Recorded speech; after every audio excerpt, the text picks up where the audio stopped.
আসসালামু আলাইকুম সবাইকে। আশা করি সবাই ভালো আছেন। তো সবাই আপনাদের সাথে তো চাঁদ রাতের গল্পটাই মেইনলি শেয়ার করে চাঁদ রাত্রে। তো আজকে চলুন আমি আপনাদের সাথে আমার লাইফের সম্পূর্ণ একটা ডিফারেন্ট একটা গল্প আপনাদের সাথে শেয়ার করি। আর এটা আমার একদম নিজের জীবন থেকে নেওয়া। আশা করি গল্পটা আপনাদের অনেকের লাইফে ইন্সপিরেশন হিসেবে কাজ করবে। আমি যখন ঠিক ক্লাস 5-এ পড়ি, সালটা ছিল 2010। রোজার ঈদে আমার খুব ইচ্ছে হয়েছিল যে 2 হাত ভরে মেহেদি পরব। তো আম্মুকে বললাম যে আমাকে একটু পার্লারে নিয়ে চলো না, আমি 2 হাত ভরে মেহেদি পরব অনেক সুন্দর করে, আমার খুব ইচ্ছা হয়েছিল। তো আম্মু বলল আচ্ছা ঠিক আছে, সন্ধ্যা হলে যাব। যেহেতু ওটা ছিল রোজার ঈদ, সবাই ইফতার শেষে চাঁদ দেখা শেষে আমি, আম্মু আর আমাদের পাশের বাসায় ভাড়া থাকতো একটা আন্টি, 3জন মিলে গিয়েছিলাম। তো পার্লারটা যেহেতু আমাদের বাসা থেকে খুব বেশি দূরে না, তো খুব তাড়াতাড়ি আমরা চলে গিয়েছিলাম। যাওয়ার পরে দেখলাম মোটামুটি ভিড় ছিল, যেহেতু ওটা চাঁদ রাত ছিল। তো গিয়ে আমি পার্লার আন্টিকে বললাম যে আন্টি আমার হাতের ওপর পাশ নিচ পাশ মানে চারপাশে আমি চারপাশে মেহেদি পরব, অনেক সুন্দর করে পরিয়ে দিবেন। তো আন্টি বলল ঠিক আছে অবশ্যই, কেন না, বসো, পরিয়ে দিব। তো আম্মুদের কাছে আবার কিছু কিছু মানুষের কাছে এগুলো তো আজাইরা বলে মনে হয়, কারণ সবাই আগে টাকার চিন্তাটাই করে নর্মালি, যে হাতে একটু মেহেদি পড়বে আবার এটার জন্য টাকা খরচ করব। তো আমার বেলায়ও সেমই হয়েছিল।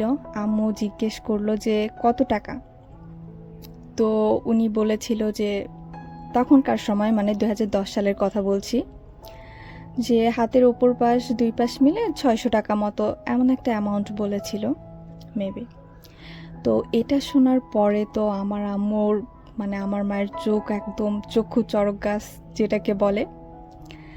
বেশিরভাগ মানুষই এরকম হয়ে থাকে, তারা মেহেদি আবার টাকা দিয়ে পড়াটাকে অনেক বিলাসিতা মনে করে।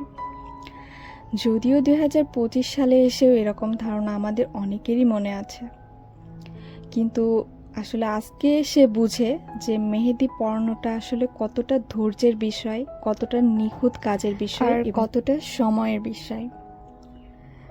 আর কেন সে এতদিন পরে এসে বুঝতে পেরেছে, যে এই কোশ্চেনটা আপনাদের কাছে আমার থাকলো, আপনারা অবশ্যই উত্তর দিবেন কমেন্ট বক্সে, আপনাদের থেকে এটা আশা করি। তো তারপরে গল্পটা বলি। তো সেদিন তারপরে আমার আর পার্লার থেকে মেহেদি পরা হলো না, যেহেতু শখ করে গিয়েছিলাম 2 হাত ভরে মেহেদি পরব। তো বলতে গেলে মনে অনেকটা বেশি কষ্ট নিয়েই বাড়িতে চলে আসতে হয়েছিল। আর আমাদের সাথে যে আমাদের পাশের বাসা আন্টিটা ছিল, তো উনি আমাকে বাসায় এসে কোনো রকমে ঘিজিবিজি করে 2 হাত ভরে মেহেদি পরিয়ে দিয়েছিল। কিন্তু পরিয়ে দিলে কি হবে, আমার সেটা মোটেও পছন্দ হয়েছিল না। তো তারপর থেকেই আর কি আস্তে আস্তে আমার এই মেহেদির জার্নিটা শুরু হয়।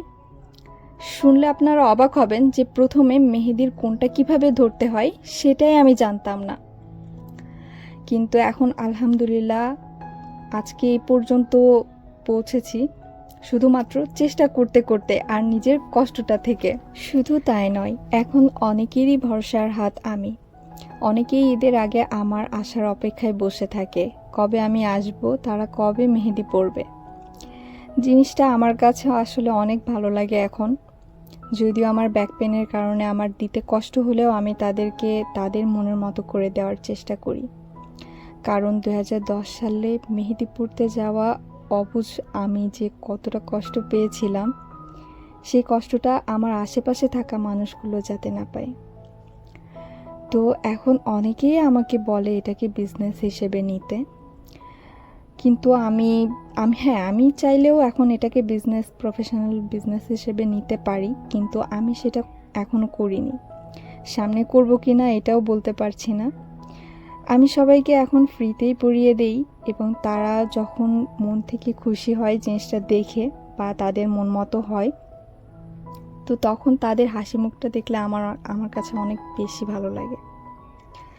তো এই ছিল আমার মেহেদির জার্নিটা। আপনারা সবাই অবশ্যই কমেন্ট করে জানাবেন কেমন লেগেছে আপনাদের কাছে, এবং আপনারা যারা মেহেদি পরাতে এখনও ভয় পান তারা শুধুমাত্র একটা কথাই মনে রাখবেন, মানে চেষ্টার কোনো শেষ নেই। চেষ্টা যে আপনাকে কত দূরে নিয়ে যাবে সেটা আপনিও জানেন না, একমাত্র মহান আল্লাহ তাআলা জানেন।